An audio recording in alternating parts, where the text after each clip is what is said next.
Hello students, in this video we are going to discuss about the types of communication. There are different types. Communication की अलग अलग types होती हैं. वो कौन सी types हैं? There are formal and informal communication, oral and written communication, verbal and non-verbal communication. We are going to discuss all these categories one by one. First of all, we are having formal communication.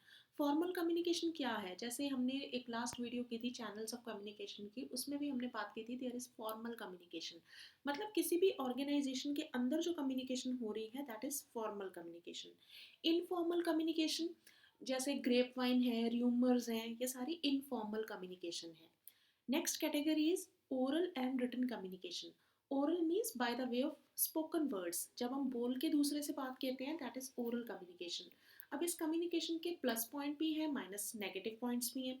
अब plus points क्या है, merits क्या है? Personal attention होती है इसमें. जब हम ओरली बोल रहे हैं, अपनी मैसेज को हम बोल के बता रहे हैं, तो दूसरा भी हमारी तरफ ध्यान देता है. हम भी जब बोल के कम्युनिकेट कर रहे हैं अपने सामने वाले को, तो we are also paying attention. तो यहाँ पे personal attention plays a major role.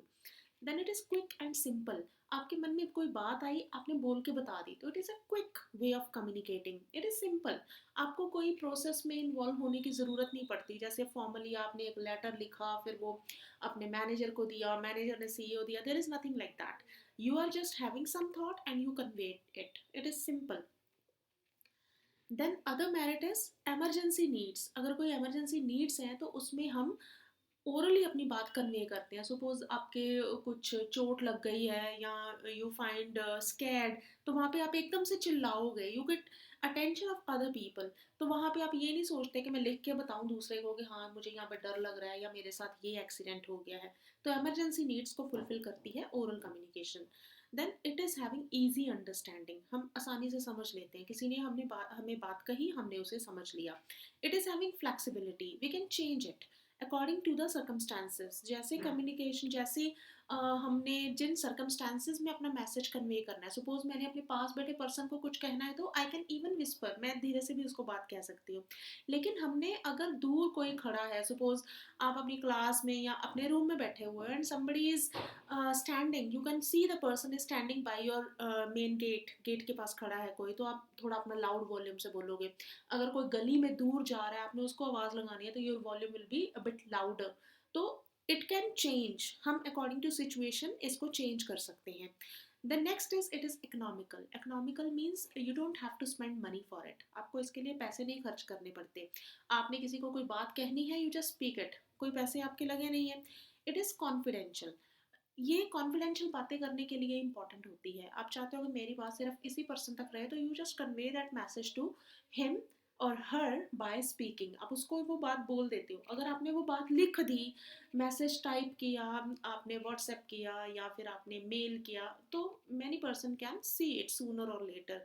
अगर आपने ईमेल भी किया तो कंप्यूटर हैक हो सकते हैं, तो मैसेज कैन बी लीक. लेकिन स्पोकन में मैटर जो आपका है वो कॉन्फिडेंशियल ही रहता है. दूसरों को उसके बारे में पता नहीं चलता unless and until you tell them. Then it is important in group communication. हमने एक ग्रुप के साथ कम्युनिकेट करना है, सबको अपनी बातें कन्विंस करनी है, तो वहाँ पे ये एक इम्पॉर्टेंट रोल प्ले करता है. Next is to major effective communication. अगर हम चाहते हैं हमारा मैसेज दूसरे को अच्छे से समझ आए, तो spoken is the best way. अब इसके कुछ डीमेरिट्स भी हैं. इसके नेगेटिव पॉइंट्स क्या हैं? It's having no evidence. किसी ने आपको बात कह दी, आपके पास कोई प्रूफ नहीं है, उसका कोई एविडेंस नहीं है कि उसने वो बात आपको बोली है. Then physical distance. अगर दो लोग ज़्यादा दूरी है, तो वहाँ पे आप बोल के अपनी बात नहीं कह सकते हो. Suppose you are sitting at your place and somebody is in another city, suppose it is Jalandhar, और अगर आप होशियारपुर में बैठे हो, किसी जलंधर में कोई पर्सन बैठा है, आपने उसको बात कम्युनिकेट करनी है, you will have to adopt some means. आप उसको फ़ोन करोगे या लेटर लिखोगे, ईमेल करोगे, वहाँ पे आप सिर्फ बोल के अपना बात कन्वे नहीं कर सकते हो. Next is poor retention power. Spoken language, जो हम स्पोकन वर्ड्स बोलते हैं, स्पोकन में कम्युनिकेट करते हैं, उनको हम ज़्यादा देर रिटेन नहीं कर सकते. रिटेन मतलब याद नहीं रख सकते. हमारी मेमोरी की लिमिटेशंस हैं. कुछ देर बाद हमें बातें भूल जाती हैं. तो जो बात हमने सुनी है या जो हमने बोली है, कुछ देर बाद हमें वो भूल जाएगी. Speakers in effectiveness. अगर हमारा स्पीकर, जो हमारा सेंडर है, वो उसे अच्छे से मैसेज कन्वे करना नहीं आ रहा है, तो फिर हमारा दिस विल बी इनइफेक्टिव. फिर हमारे मैसेज अच्छे से नहीं पहुँच उस ना दूसरे को समझ आएंगे। Not suitable for lengthy messages, अगर हमारे मैसेज बहुत ज़्यादा लंबे हैं तो उसके लिए भी बेस्ट ये होता है कि आप उसे लिख के कन्वे करो rather than speaking. Next is misunderstanding. कई बार स्पोकन में आपने गलत टोन यूज़ कर ली या फिर गलत तरीके से बात कही, तो उसका गलत मीनिंग एक्सप्रेस हो जाता है, तो मिसअंडरस्टैंडिंग के चांसेस होते हैं। It is not possible for scattered receivers. अगर स्कैटर्ड रिसीवर है, सपोज मैंने कोई बात कहनी है, अगर आप जहाँ पे बैठे हो ऑफिस में बैठे हो एंड देयर आर 10 रूम्स, आप चाहते हो 10 रूम्स में जो लोग बैठे हैं उनको मेरी बात सुनाई दे, तो अपने रूम में बैठ के I can convey each the same things to all, मुझे कोई रास्ता अपनाना पड़ेगा। In that way spoken is not the good form to communicate. अब हम इफेक्टिव ओरल कम्युनिकेशन कैसे कर सकते हैं? पहली बात, अपने आपके मैसेज में क्लैरिटी होनी चाहिए। It should be having brevity, brevity मतलब ब्रीफ, थोड़ी बात कहो। सेल्फ कॉन्फिडेंस, जब आपने बात कहनी है तो आप में कॉन्फिडेंस होना चाहिए। It should be concise and complete, concise means to the point बात कहो और इसको कंप्लीट बात कहो। यूज़ ऑफ राइट वर्ड्स, सही वर्ड्स को आप यूज़ करो। लॉजिकल सीक्वेंस होनी चाहिए, जैसे हम कोई टॉपिक भी करते हैं, पहले इंट्रोडक्शन देते हैं, फिर हम उसको डेवलप करते हैं, फिर हम फाइनली कंक्लूड करते हैं, तो आपकी बात में भी एक लॉजिकल सीक्वेंस होना चाहिए। Then there is variations in intonation, intonation आपकी टोन अलग होनी चाहिए। जैसे आपने कोई खुशी की बात कहनी है तो खुशी वाली टोन होनी चाहिए, दुख की बात कहनी है तो दुख वाली टोन होनी चाहिए। जैसे hurrah we have won the match, आज हम मैच जीत गए, तो आपकी आवाज़ में खुशी आनी चाहिए। अरे अरे वो तो टेस्ट में फेल हो गया, तो एक आवाज़ में जो टोन में फ़र्क आता है वो नज़र आना चाहिए। Next type is written communication. Written means जब आप कुछ लिख के बात कम्युनिकेट कर रहे हो, जैसे रिटर्न नोटिस हैं, ऑर्डर्स हैं, लेटर्स हैं, मैसेजेस हैं, these are all written communication. अब इसके फ़ायदे क्या होते हैं? एक तो ये रिलायबल मीडिया है, मतलब you can rely on it. जो भी आप लिख रहे हो वो पर्सन जानता है कि I am responsible for the facts that I have written, तो वो कुछ भी आपको गलत इन्फॉर्मेशन नहीं देगा। It is having no risk of alteration, जो आपने एक बार लिख दिया उसको बाद में चेंज नहीं किया जा सकता। ये ज़्यादा क्लियर होता है, ज़्यादा प्रिसाइज होता है, ज़्यादा करेक्ट होता है। Then it is more useful for sending the lengthy messages. बड़े बड़े अगर मैसेजेस हैं तो उनके लिए written communication is the best mode.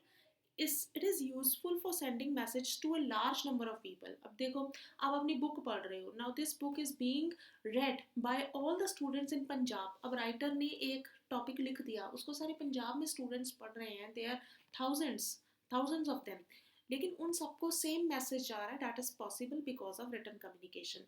And written message can be use as a legal evidence. आज आपके पास एक रिटन पेज है तो आप कल को कोर्ट में भी उसको प्रेजेंट कर सकते हो, हाँ भाई ये बात इसने मुझे कही थी, तो person can be legally responsible also for conveying that message to you.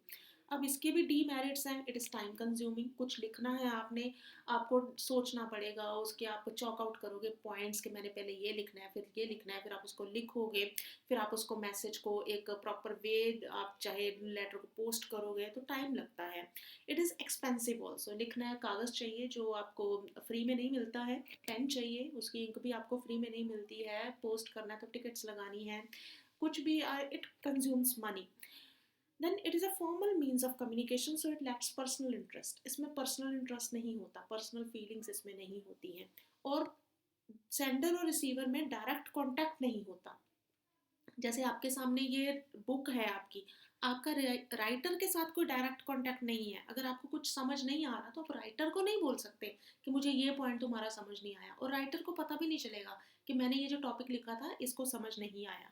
It is difficult to keep the written message as a secret, जो रिटन में है उसे हम सीक्रेट नहीं रख सकते। Next category is verbal and non verbal communication. Verbal means जिसमें words use हो रहे हैं, जैसे स्पोकन है, रिटन है, तो ये सारा वर्बल मैसेजेस हैं। अब नॉन वर्बल क्या होता है, जिसमें हम वर्ड नहीं यूज करते। इसमें हमारे पास टाइप्स हैं, proxemics and kinesics, facial and I behaviour and para language. अब प्रोक्सेमिक्स क्या होता है? Proxemics is the study of human use of space with in the context of culture. हम स्पेस को कैसे यूज करते हैं? अब ये स्पेस का क्या मतलब है? स्पेस से हमारा स्टेटस, हमारा जैसे साइज ऑफ हाउस है, ऑफिस है, हमारे ऑफिस का क्या साइज़ है, हाउस का क्या साइज़ है, तो उससे हमारा एक स्टेटस बनता है।